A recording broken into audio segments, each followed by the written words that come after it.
this is an iHeart podcast. Guaranteed human.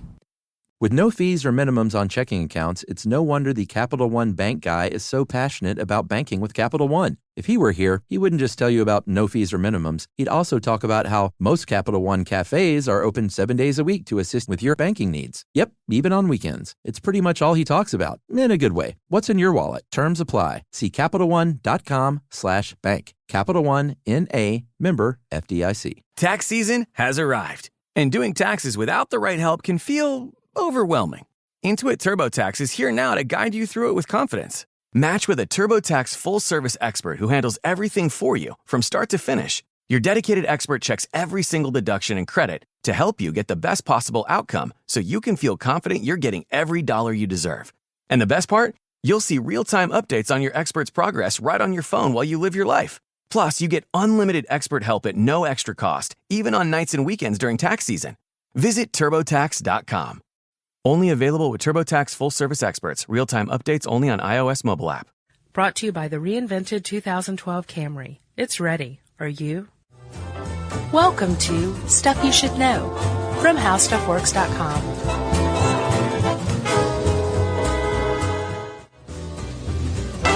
Hey, and welcome to the podcast. I'm Josh Clark. With me, as always, is Charles W. Chuck Bryant, and this is Stuff You Should Know, the audio podcast that is now transcribed and available on the blogs. Oh, is it there? Yes, the deaf and hard of hearing community is ready to go.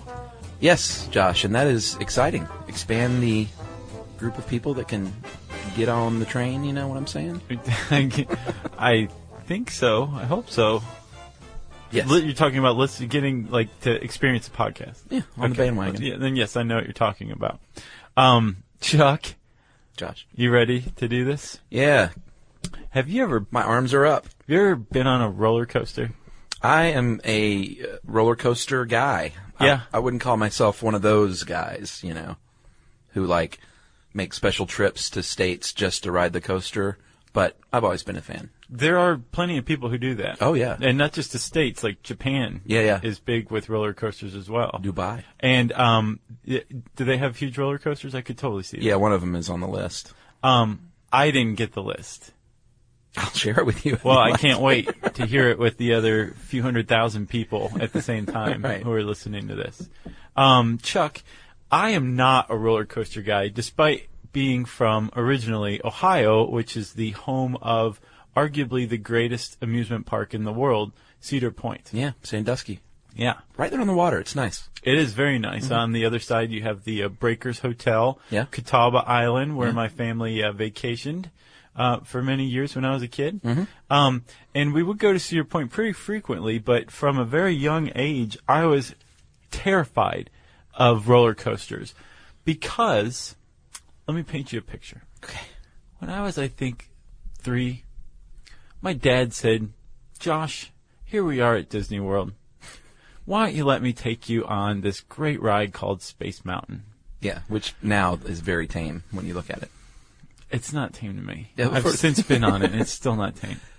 All right. Even from a 3-year-old to a 20-something, it's no difference. Okay. Because I've been completely spoiled on roller coasters now.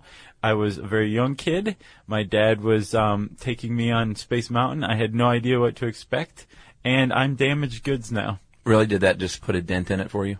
It did. Now, if I can get the courage up to actually go on a roller coaster, I have just an amazing time.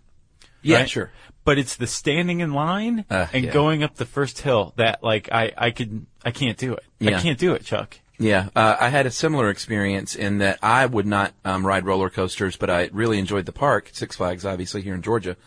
And we had the family seasons pass every year, and it's at a certain point in age, my father said, you know, you're going to go on these roller coasters if we're going to pay for you to get in the park. Cause I used to... Hanging out with the banana splits is not worth the money. Yeah. That alone is not. Well, here's how bad it stunk for me is I would wait in line the whole time because I was with my family. And then when the time came, I would walk through the car to the other side. Oh, yeah. And I used to have terrors that I would slip and fall on the seat and the bar would come down and that was it. It's like a Scooby-Doo theme park. Yeah. Yeah. So he forced me to go on, I think, the Mind Bender, and I never looked back. I was like, thanks, Dad. That was awesome. That is really great. That's the exact opposite of my story, and that one came out really well. Yeah, so I like them now, yeah, sure. Yumi's actually ruined on roller coasters because her dad took her on Space Mountain as well. Oh, really? But he pretended like he didn't know what was going on. Oh, yeah. And like he was freaking out, and that just ruined her. Right. So our kid's never going to go on a roller coaster because both of his or her parents are going to be too nervous about that. Plus, the older you get, I mean, I went to Cedar Point a couple of years ago, and it's harder when you get a little older. The lines seem longer. Yeah. The heat is more oppressive. Sure. And these roller coasters. People seem more rednecky. Yeah, and these roller coasters now are like astronaut training. I mean, I can take a lot, but I would get off of some of these thinking, man. You're talking about the Top Thrill Dragster? Oh, they've got a bunch of them there that kind of made me feel queasy. I mean, it was fun, but it also tested the limits of my intestinal fortitude. Nice. Well, let's talk about this. Okay. I have to say, this article by Tom Harris, who's on par with the Grabster in my opinion. Yeah, Tom's good. He basically breaks down exactly what's going on a roller coaster, and I was kind of hoping that understanding this would make me feel better about it. I don't think it's had any effect like that at all. But at the very least, now you and I can explain what the deal is with roller coasters. That's right. Let's start, Chuck. Let's take it back to 16th century Russia. Who would have thunk it? That's where it all began, Josh. You're right. Originally, they had these ice slides, very steep wooden slides covered in ice. You got on a little sled. Yeah. And I imagine it looks sort of like the long, straight water slide that they have today. Or I took it like the ski jump, but without the jump part at the bottom. Yeah, that too. Know? But it wasn't just a sled. These slides were covered in ice. The track was. Yeah. But then at times you could also ride a block of ice. Yeah. So you can imagine some crazy 16th century Russians riding a block of ice down a 70-foot slope into a sand pit. Loaded on vodka. Yeah. Probably. That is all roller coaster historians agree the beginning of roller coasters, right? Yeah, and the next step is a little somewhat disputed, but the best story we found was that the French got on board and said, we're going to build one of these, but in France it got hot, the ice melted, so they said, well, let's just wax the wood. And then they said, hey, let's just put wheels on it. And all of a sudden you had a wheeled roller coaster in 1817. Yeah. First one. Yeah, the first one was the Russian mountains of Belleville. En français, les Ruses à Belleville. Yeah. And like you said, 1817? Yeah. That was introduced, and from that point on, that was kind of like the explosion of modern, well, I don't want to say explosion of modern roller coasters because it took a good 30, 40, 50 years. Mm-hmm. But after that, it exploded, right? Yeah. Yes. The United States and Pennsylvania in the mid-1800s had the first one in the U.S., and it was sort of like, they still have these, too, that go up the side of a mountain. I know. I've been on it. The Incline Railway in Tennessee. Yeah, that's sort of what it's like. Terrifying, too. It basically was an old coal line that they would take you up in a cart slowly, and they called it a scenic tour. Yeah. And then I get the impression they would let you down a little more quickly. Yes. Adding to the thrill. And this was like 1850. It was the mid-19th century, and it cost $1. And I went and did the West Egg inflation calculator, $25.88 in 2010 dollars. What a rip! Well, I don't know, man. I mean, if this is it, well, there at is the time, no other thing even resembling a roller coaster in the United States. You're going to pay $25, and it probably ensured it's either that or playing Russian roulette. Yeah, it probably ensured that it was rich people too. Sure. Which rich people in old coal cars. Yes. So from that point on, Pennsylvania apparently was has had like the long-standing history of roller coasters because they had that called the Mauch-Chunk Switchback Railway. Yeah. That was that first roller coaster you described, and then they had real ones like Kennywood Park. Still there. One of the first amusement parks. Yeah, it is still there. Uh-huh. And then, of course, the world-famous Coney Island. And then the 1920s happened, and there were as many rides, as many rides, I don't know, roller coasters, but there were as many rides in operation in 1920 as there were in the United States. No. as there are roller coasters today. Oh, really? Yeah. Huh. Yeah. So they replaced the old, obviously. Well, yeah, that's part of it. But at the same time, you would think like it'd just keep getting bigger and bigger and bigger, and there'd be more and more and more. But the Great Depression and World War II kind of cut the head off of roller coasters and amusement parks for a while. And it wasn't until the 70s and 80s that, the advent of the modern roller coaster that you know and love today and I hate really began. Right. Yeah. So you don't even go to parks probably then, right? What's the point? I went to Dollywood. That was fun, but we wouldn't ride that roller coaster. That's pretty low stress, I would think, as far as roller coasters It is because there's so much other stuff to do. Yes, no Cedar Point. No. Or Kennywood. Cedar Point, it's just like shame, humility, shame, right. Every turn. So should we talk about some of the components of the train itself and how it works? I think we should, because really, I was surprised at how ridiculously simple this is. Yeah, and you know what I didn't know? And maybe I'm a dummy, but I didn't realize that almost all of the ride is based on just forward momentum. And so it's acceleration and gravity. Yeah, all those things combined, but it's not like there's points along the track that, like, oh, we're slowing down, we need to give you an extra magnetic boost at this point. Right, yes. It's all found in that initial first hill. Yes, which you're carried up the hill many times by a chain lift. And you know that sound. That sound probably strikes fear in your heart, doesn't it? Ching, ching, ching, ching, ching, ching. Yeah. Or the slower version's even worse. Yes, and that is it's sort of like a bike chain on a loop, and there's a gear. Like a motor that's just kind of turning. Yeah, there's a gear at the top and a motor at the bottom, and you hook onto it with something called a chain dog. It's basically a hook, and it pulls you up the hill. Like on a conveyor belt. Yep, and then releases you at the top, and then physics does its thing. Right, and then another way to get up the hill is the catapult launch lift, which is slightly more sophisticated. This is like, what was the name of the ride?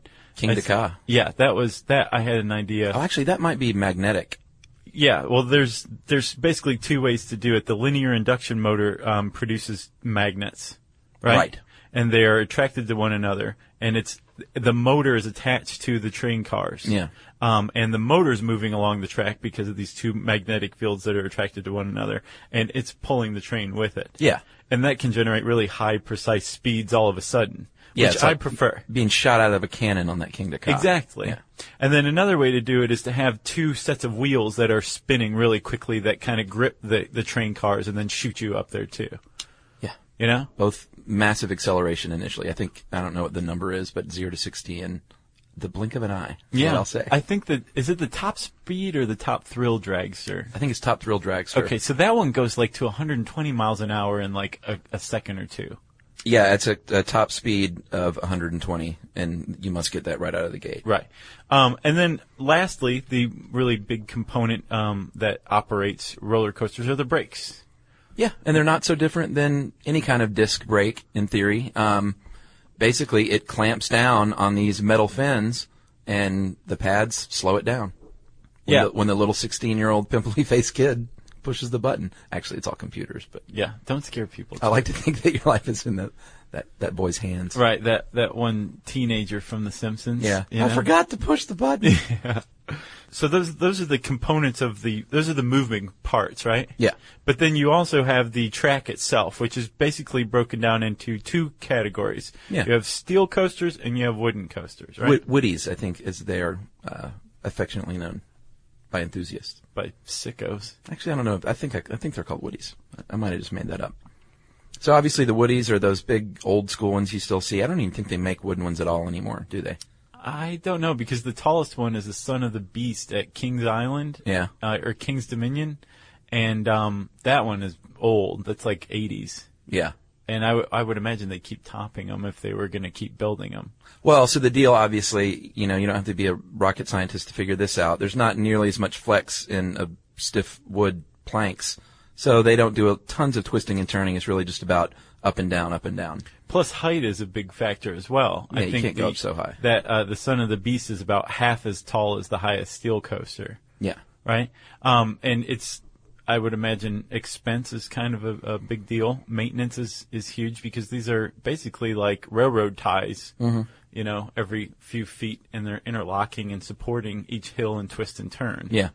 Plus, they're just inherently more dangerous because they're less precise. Yeah, but for nostalgia, you can't beat it. That is true. Then, of course, you have the steel track, and these are the ones where you suddenly can go upside down on a corkscrew. Yeah. And you can dangle from it and basically just come as close to death as possible. Yes, Josh. 1950s is when tubular steel first made its debut. And here you got wheels that are made of polyurethane or nylon, sort of more like a skateboarding wheel. Yeah. And like a Spitfire. Yeah, and they generally have like wheels on top, wheels on the side, wheels on the bottom, and it's just clamped down on that sucker. Yes. Very well. Yeah. Don't be afraid. Then there's other ways that the train car can be attached to the track. You can have a suspended coaster, which like hangs down. Yeah, I love those. From a track above. Those are fun. And it's not fused, so you can like kind of turn or flip out to the side. Those are awesome. Flip out in general. Yeah. And then there's the inverted coaster, which is the same thing except it's fused to the track. It's not going from side to side. It's rigid. Yes. Is the word I'm looking for. Right? Yes. What else? You've got the flying. That's when you're in a seated position, but At you're first. Yeah, but you're rotated up, and I think that's the one at Six Flags. You're like sitting flat, and then they pull you up and backwards until you are completely 90 degrees facing straight down, and then they'll let you go, and you start from there. Right. There's also ones where you're sitting, and then like the car actually reconfigures so you're flat, so your chest is parallel to the ground. As if you're flying. Right. Yes. Okay. Is that the fourth dimension? Coaster? I think fourth dimension would be maybe like if you have a suspended coaster and it was on a ball bearing joint. So when you went around a curve, you could actually like do a 360 and kick out to the side. It's not just forward, back, up, down. No, I've ridden a fourth dimension. Are they horrible? No, it's basically you're sitting in a seat that's like a wing that is on the outside of the track. So you have the track in the center and these two little wings on each side. Yeah. And as you're going through these loops, your car itself, your seat itself is actually performing loops as well. Sometimes in the opposite direction of the loop you're currently in. That sounds awful. Yeah. That sounds like also what you just described is a pipeline coaster as well. Where like the steel tube is going in down the middle of the car. Yeah, fourth dimension is just an extra spin on the pipeline design. Right. Spin, literally. Yeah. I didn't even mean that. And then, of course, there's stand-up, the traditional sit-down. Stand up, you like those? I think I've only been on one, and I liked it. Yeah.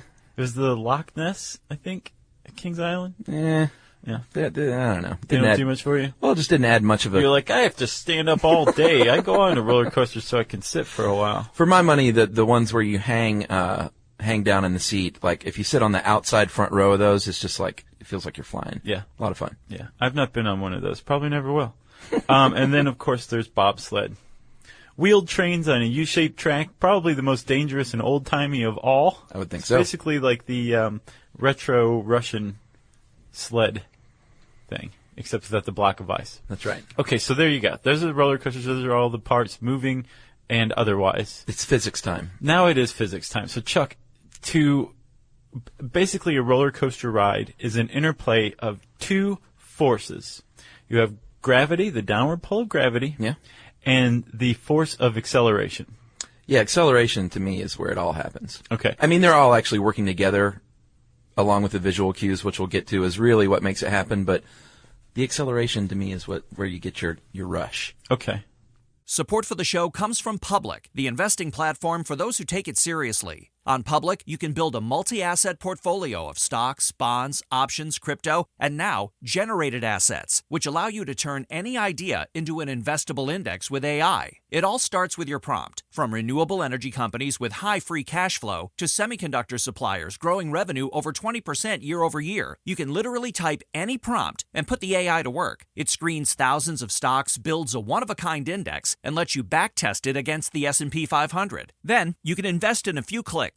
Generated assets are like EFTs with infinite possibilities, completely customizable and based on your thesis, not someone else's. Go to public.com/podcast and earn an uncapped 1% bonus when you transfer your portfolio. That's public.com/podcast. Paid for by Public Investing. Brokerage services by Open to the Public Investing, Inc. Member FINRA SIPC. Advisory services by Public Advisors LLC. SEC registered advisor. Generated assets is an interactive analysis tool. Output is for informational purposes only and is not investment recommendation or advice. Complete disclosures available at public.com/disclosures. Every great idea deserves the power to bring it to life. Meet the all-new Dell XPS laptop, the perfect combination of style, power, and performance, designed to elevate everything you do. With its modern ultra-thin design, it's as stunning as it is functional. And the battery? It's built to last all day long, from that first sip of coffee to your evening wind down without missing a beat. And when it comes to performance, the XPS doesn't just keep up, it leads the way. Whether you're tackling your biggest projects or bringing your creative vision to life, it's built for editing photos, mixing tracks, and designing masterpieces. Powered by the Series 3 Intel Core Ultra processors, the XPS gives you the freedom to create without limits all day long. The Dell XPS proves there's no need to compromise. Style, power, and reliability come together in one expertly crafted machine. Check out the all-new Dell XPS at dell.com/XPS. And this is physics, but it's actually pretty interesting because we can explain things like the feeling of your stomach leaving your body and that kind of thing. Yeah, so don't go away. Okay. So, Chuck, to gain momentum, to generate speed, velocity, forward momentum, inertia, I think is what it's called, right? Yeah. Just about every roller coaster has a first hill, right? Yeah, that gets you going. It's always got to be the tallest one. Right. Yes, and when you're at that point, you are at the peak of what's called potential energy. That's right. As you're going up the hill, you're increasing potential energy until you crest the hill, and gravity takes over, pulling you downward. Yep. Right? And at that point, your potential energy is converted to kinetic energy. Yeah. Which is that downward momentum. That's right. So as you go further and further down the hill, you lose potential energy, you gain kinetic energy, and then every successive hill after that takes advantage of a constant change between kinetic and potential energy to keep your speed going, to get it going faster, to slow you down. And that's how the roller coaster stays going as quickly as it does throughout the whole ride. And it stays in motion. Mr. Isaac Newton had a little rule. Let's call it a law. First law of motion, that something in motion tends to stay in motion, and that's what's going on here. And, the roller coasters are precisely designed, like you don't want to go down that first hill and go up the second hill and be like, oh, I couldn't quite make it, and then you're going back down. Right. Although the King Ka has been known to not be able to make it up that hill. What? Yeah, it happened to me once. We did the first TV commercial for the King Ka. I was working on it, so we wrote it like a dozen times without anyone there. And a couple of times, and it may not do that anymore, they might have been working the kinks out. You get shot up, straight up in the air, and then you come back down and do it again. They relaunch you. It may still happen. You have this look of terror. Josh is just falling over. I'm sorry, let me get some smelling salts. All right, so, geez. Okay. Yeah. See, I love it, though, because you get 2 chutes out of the gate, which is the most fun part. Yeah, I mean, I could see how you would appreciate that. I find that's just awful. I wish you hadn't have told me that. Okay. I'm never going on that roller coaster now. That thing. All right, so like you said, object in motion tends to stay in motion, and there are opposing forces, but the track is any roller coaster track is going to be designed to take advantage of building up potential and then potential energy, and then releasing it as kinetic, right? Yes. So while this is happening, you have acceleration, but you also have gravity, and gravity is constantly exerting a downward pressure on your body. Yeah. The reason gravity is exerting that pressure is because, Chuck, did you know that the Earth's atmosphere actually has a measurable weight, and it's considerable? Yeah. Okay. Can I tell you what it is? Yeah. 4? 4. It's close. 4.41 quadrillion tons. Wow. So that's 4, 41, and then 13 zeros. That's a lot. That is. That's a lot of weight. Obviously, it's not pressing down on you all at once, or else you would be crushed into oblivion, right? It's pushing up, right? Well, gravity's pushing down, and you should conceivably, if the Earth was like a kind of a warm marshmallow, you would go right into the center. Yeah. But you don't because the Earth isn't a warm marshmallow. So the ground actually presses back up, right? There's pressure from the resistance created by the ground. Yeah. And that's the sensation of weight. Exactly. Because the bones in your feet press up to the bones on your leg, and et cetera, and all of a sudden you feel like you have a little bit of weight to you, right? Yes. So that's the feeling of gravity. Yes. Then acceleration has its own feeling. Yeah, and that's my favorite because that's when your body, and it's interesting because it's an opposite force acting on you. If you're being shot forward at 100 miles an hour, you're going to be feeling like you're being pushed backward.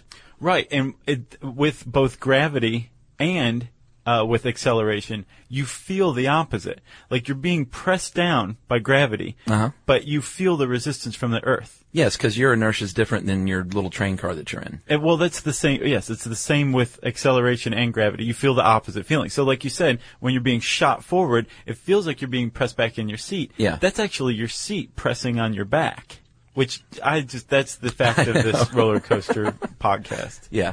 That's great. Actually, I think we'll get to mine with the stomach thing. Okay. And then similarly, Chuck, when the roller coaster slows down, you feel like, say, the harness or the safety bar in front of you pressing into you. Yeah. Right? So you're feeling the opposite sensation. Like the bottom of the hill, let's say, is when you'll feel most heavy. Quote, and we're using air quotes. Usually say that, but I stole it. Right. The other reason for the sensations that you feel is that you're in the car, and the car is being acted on in its own way. Yeah. That's different than the way you're being acted on. So there's not just an interplay between these forces, but there's an interplay between you and the car, like the seat pushing on you, the harness pushing on you, or maybe even feeling like you're lifting up, right? Right. So let's talk about that. Yeah, that is the cool weightless feeling you get. You reach a certain point eventually where acceleration and gravity balance each other out. Uh-huh. So that's where you feel weightless. And if you are, well, actually, should we get to the stomach part? Yeah.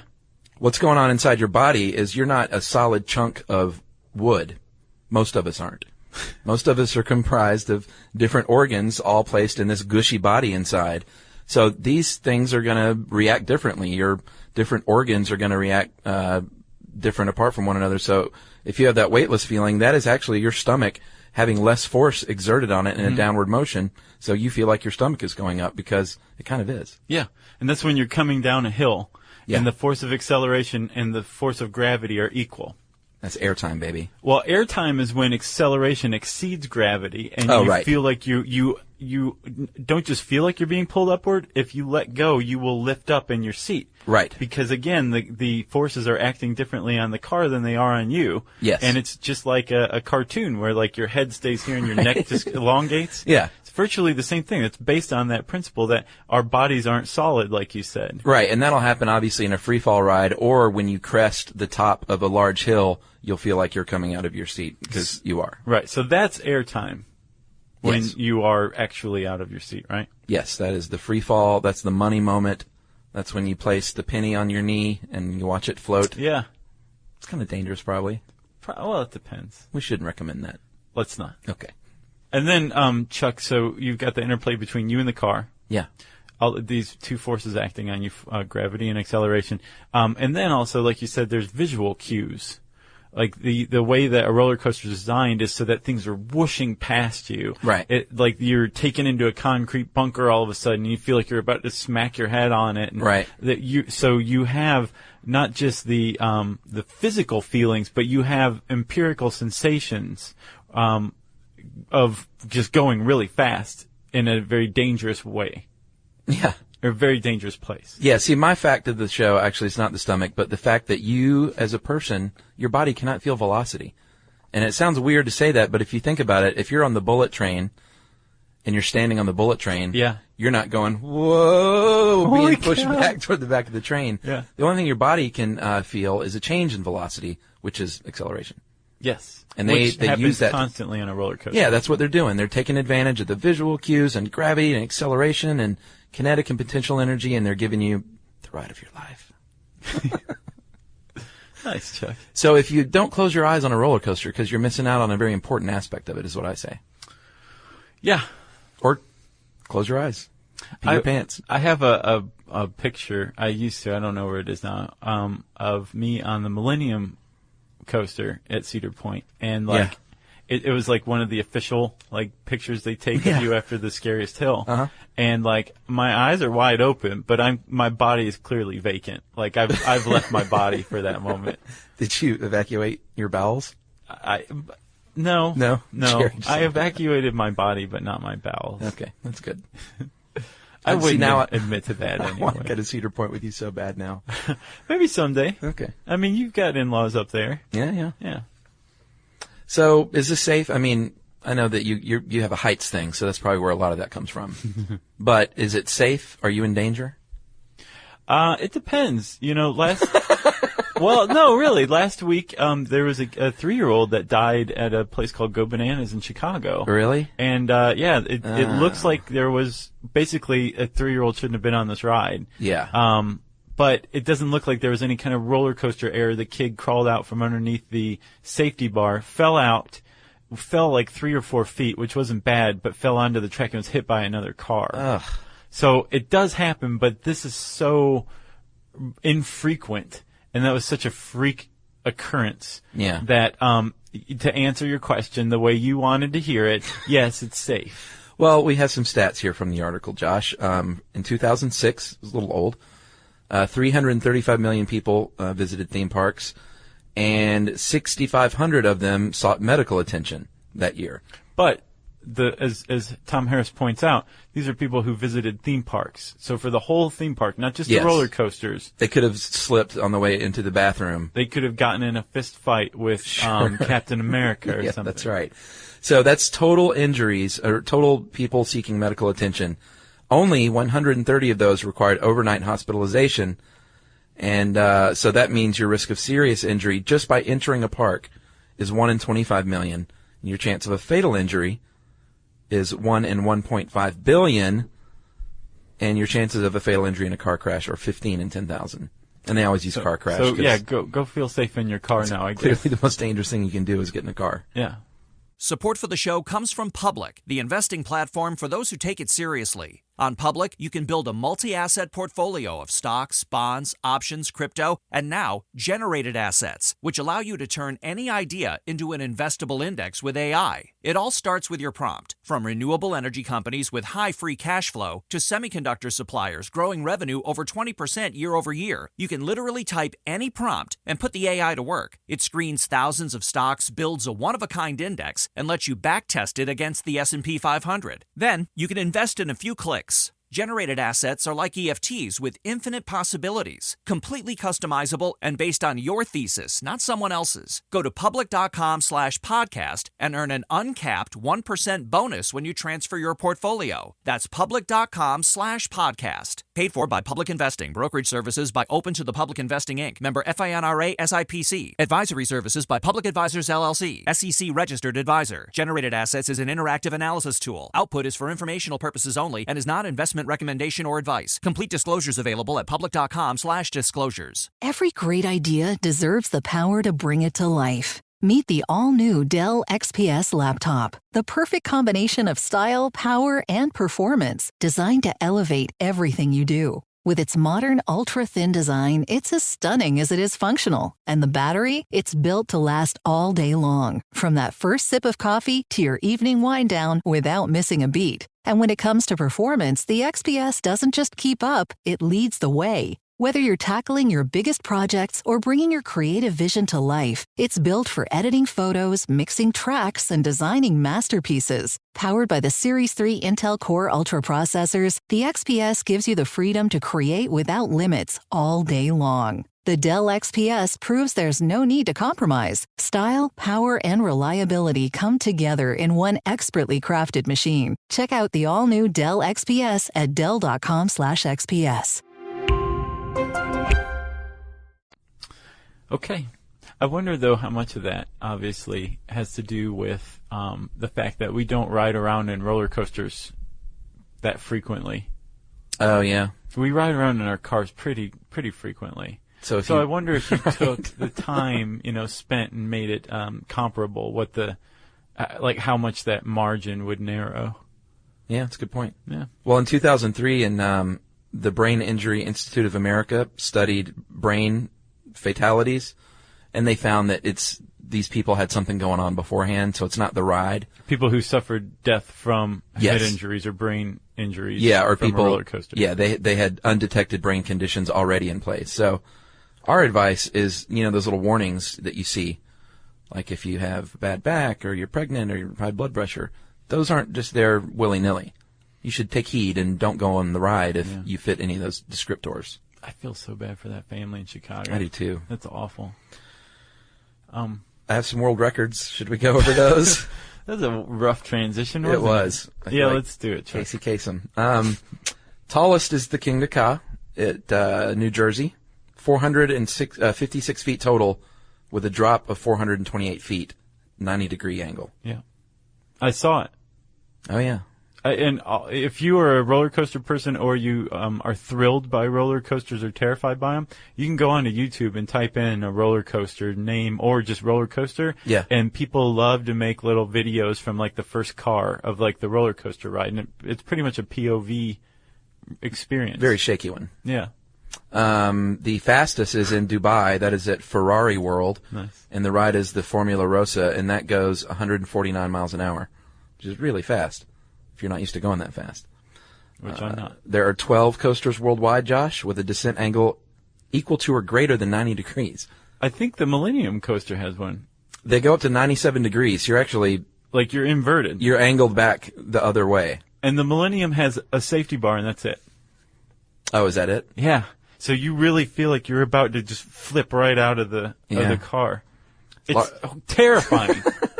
The largest Woody is the Son of the Beast. I think you mentioned that one. Mm-hmm. The Scream Machine here in Atlanta was for a very short time. Yeah. In the early 70s. It was like 100 feet tall. And the fastest Woody is 78 miles an hour, and that's also Son of the Beast. And it makes like a wheezing sound as it comes into the station. The oldest one is Leap the Dips.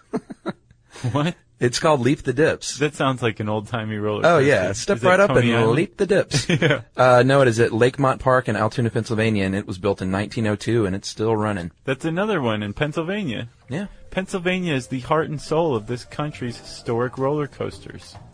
In Ohio. I just decreed that. Okay. So, again, you can go onto YouTube, check out some pretty cool first-person viewpoint roller coaster rides. Also, one of my favorite things to do is to look up photo spreads of abandoned amusement parks. Oh, yeah. There's some really cool ones across the world. Creepy. And then you should, I strongly recommend, and I think you can join me in that, right, Chuck? In going to read this article, How Roller Coasters Work. It has an entire section on how loop-the-loops work. Physics. Chuck and I opted not to cover that in this one. But there's a whole bunch of pretty cool stuff and cool pictures. Yeah, isn't there a little animation, too, on one of them? Yeah, it's just a quality article. Yeah, so before you hit the park this summer, you can bore your friends to death by telling them all about how it works. Exactly. You can type in roller coasters, 2 words, in the handy search bar at howstuffworks.com to get that article. And I guess that brings up listener mail. Josh, we're going to call this For a Good Cause from an Old Friend. You like that? I do. It's from my friend Jason Jenkins, and he lives in Japan. Married a Japanese lady. Is he the one you were talking about in the Nuclear Meltdown podcast? Yeah. Okay. My only friend in Japan. Oh, wow. Although we have lots of podcast fans here, and you are like friends as well. Mm-hmm. So Jason writes in, Jinky is what we call him. Jinky here. Hope all is well, buddy. Despite what you may have read, we are all alive and not turning into an outtake from the latest Biohazard sequel. Not 100% back to normal, of course, but Tokyo and 90% of the country is much more workaday life than a lot of the media make it out to be. I could go on, but I'll leave it at there. I write to pitch a possible interesting podcast or article for the site. Have you heard of Quakebook? Have you heard of Quakebook? I have. You want to describe what it is? Basically, an expat, an American expat, I think. British expat in Japan got a hold of some tweets and basically turned, I guess, on-the-ground social media coverage of the quake and the tsunami and the nuclear crisis into an e-book. Yeah. Basically like a coffee table e-book. He got this whole, I think he used like Twitter to enlist somebody to do translations, and it just became this huge, massive grassroots push to kind of document this from the people's view, right? Yeah, and it was titled 2 minutes and 46 seconds after the quake struck. So, like, immediately this thing was launched without even probably knowing what they were launching at the time. Yeah. But now there are 30,000 words of short personal accounts and the like from 200 writers, editors, designers, artists that have all chipped in for this thing. Yeah. Very cool. So Jason goes on to say, amazing project, completely crowdsourced through Twitter and then pitched to Amazon, who agreed to waive their usual cut. So all of the money made by this ebook goes straight to Japan Red Cross. That's fantastic. 100%. He said no one made a cent on it, completely volunteer. These guys went from an initial idea to writing to production to product in 1 month. It's really astounding if you think about it.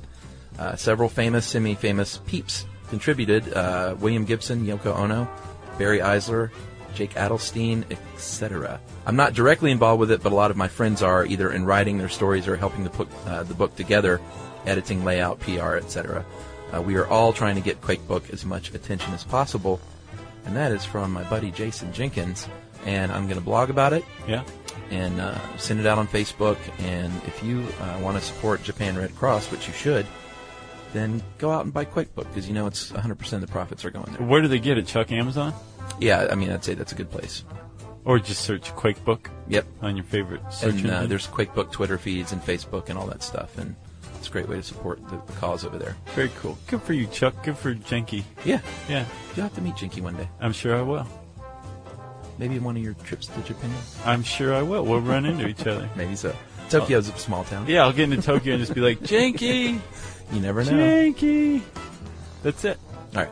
If you have a picture of yourself terrified on a roller coaster, we want to see it. You can go post it on our Facebook page. That's facebook.com/stuffyoushouldknow. You can tweet it to us, SYSK, right? Podcast, right? Yeah. Jeez. And then, of course, there's always old-fashioned email, which we still always love to get, but don't necessarily respond to every single one because Chuck's getting up there in years. You can send it to stuffpodcast@howstuffworks.com. For more on this and thousands of other topics, visit howstuffworks.com. To learn more about the podcast, click on the podcast icon in the upper right corner of our homepage. The How Stuff Works iPhone app has arrived. Download it today on iTunes. Brought to you by the reinvented 2012 Camry. It's ready. Are you? The NFL playoffs are here, and Wild Card Weekend powered by Verizon is in full swing. Man, it all comes down to this. The stakes are high, hopes are higher, and everything is on the line. My goodness! It's win or go home, and every moment counts on the road to Super Bowl 60. It's a touchdown! Wild Card Weekend powered by Verizon. Through Monday. Visit watch.nfl.com for the full schedule. These days, it seems like AI agents are just about everywhere you turn, every field and every function. But without identity, you can't trust they'll serve your business instead of jeopardizing it. Fortunately, Okta helps you get identity right by securing your AI agents' identities, giving you a single layer of control, a single standard of trust. So whether an AI agent supports a single user or your entire enterprise, with Okta, you'll turn risk into opportunity. Secure every agent. Secure any agent. Okta secures AI. This is an iHeart podcast. Guaranteed human.